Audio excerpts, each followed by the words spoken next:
Folks, what we got here is a mini split. I'm going to explain how this thing works. Okay, so this is a mini split cover. This is going to explain how I designed this cover, why I have it.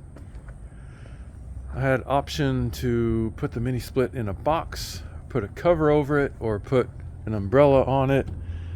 This is more like an umbrella, and I copied a little bit of an idea I saw on Amazon. There was one seller who has the cheap thin foil like this with a magnet that sticks to the compressor, and so I kind of use that idea to use even better material. This is called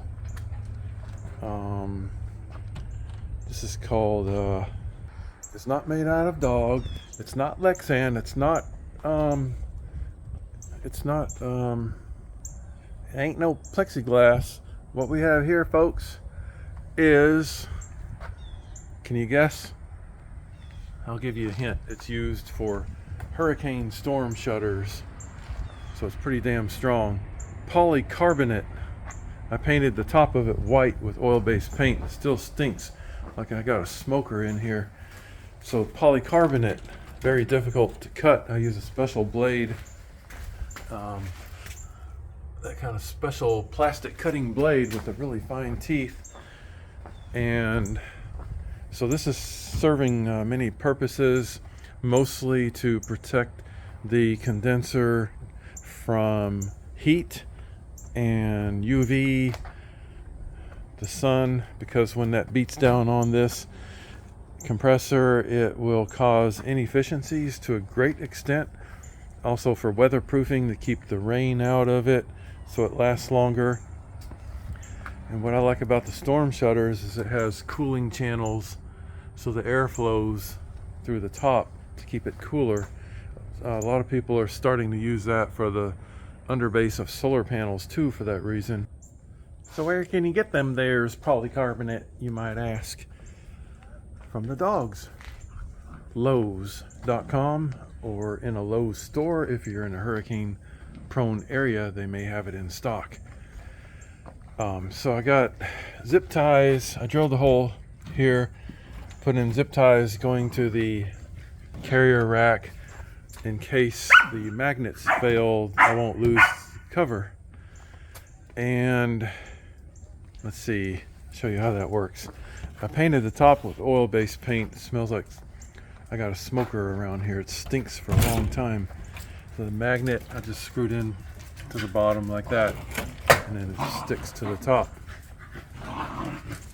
This also will serve as a table, like maybe a couple people can just, one on each end.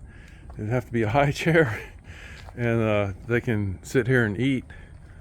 Yeah, a pretty high chair, or a chair that's on top of a block could work. Let's see what else. Oh yeah, the magnets probably ideally would have a bolt that comes through the other side and some kind of a lock nut or something, but I think it's going to stay okay. I probably should eventually find out a way to drill holes here and get it zip tied onto the side somehow. I don't want to zip tie to the wiring. Maybe, oh yeah, maybe one in the front here. Let me go ahead and do that. Pause the video, come back. Oh yeah, that actually worked. It eliminates the need for the magnets. Look, it's not going anywhere now. I can probably cut this zip tie and take those two magnets off and just do it this way. Why didn't I think of that before? So that's sometimes the trouble when you copy other people. That doesn't mean that they have the best idea, as evidenced by many things about this mini split install.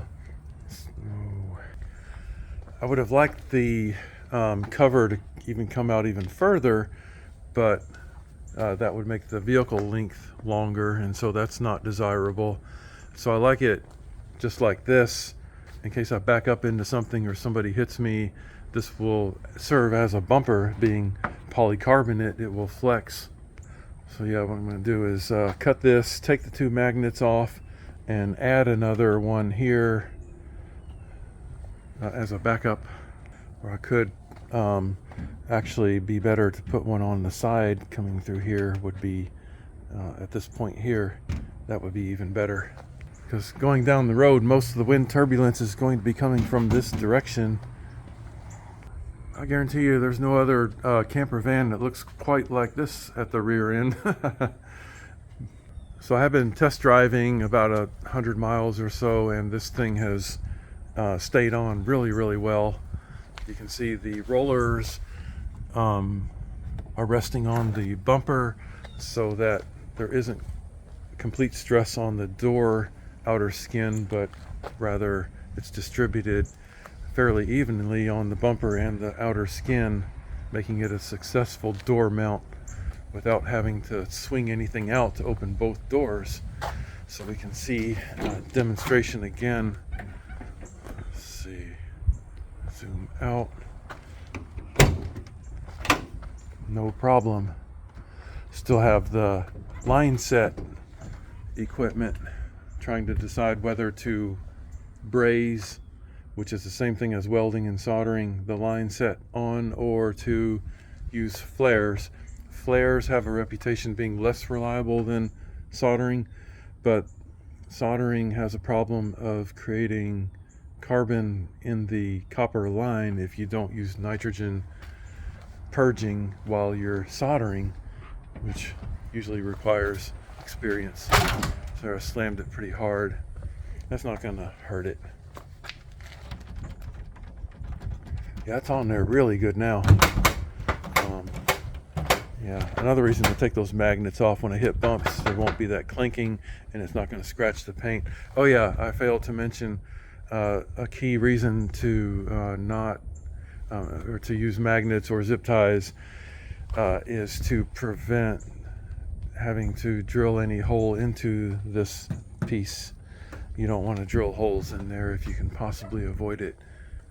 So the zip ties are the reason. I mean, you certainly wouldn't want to have a screw going down into the condenser compressor from the top down. That sounds easy to do, and it is the easiest thing to do, but it's the worst method. And I don't think I have anything else to say about the umbrella cover.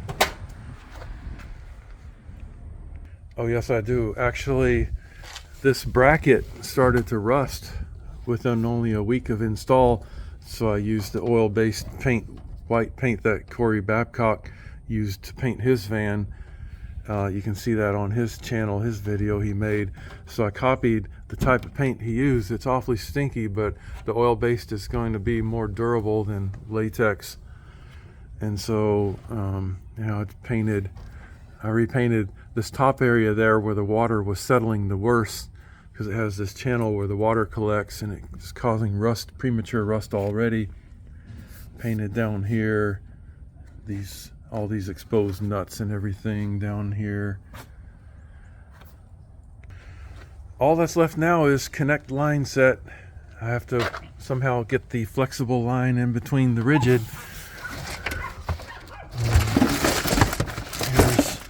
Here's what an end of the flexible looks like. It's fairly flexible too, and the flexible part is 3 feet long, and it mainly needs to be in this region right there, so when I swing the door open and close, the flex line will allow swinging, opening, and closing. Alright, that's surely it. Alright.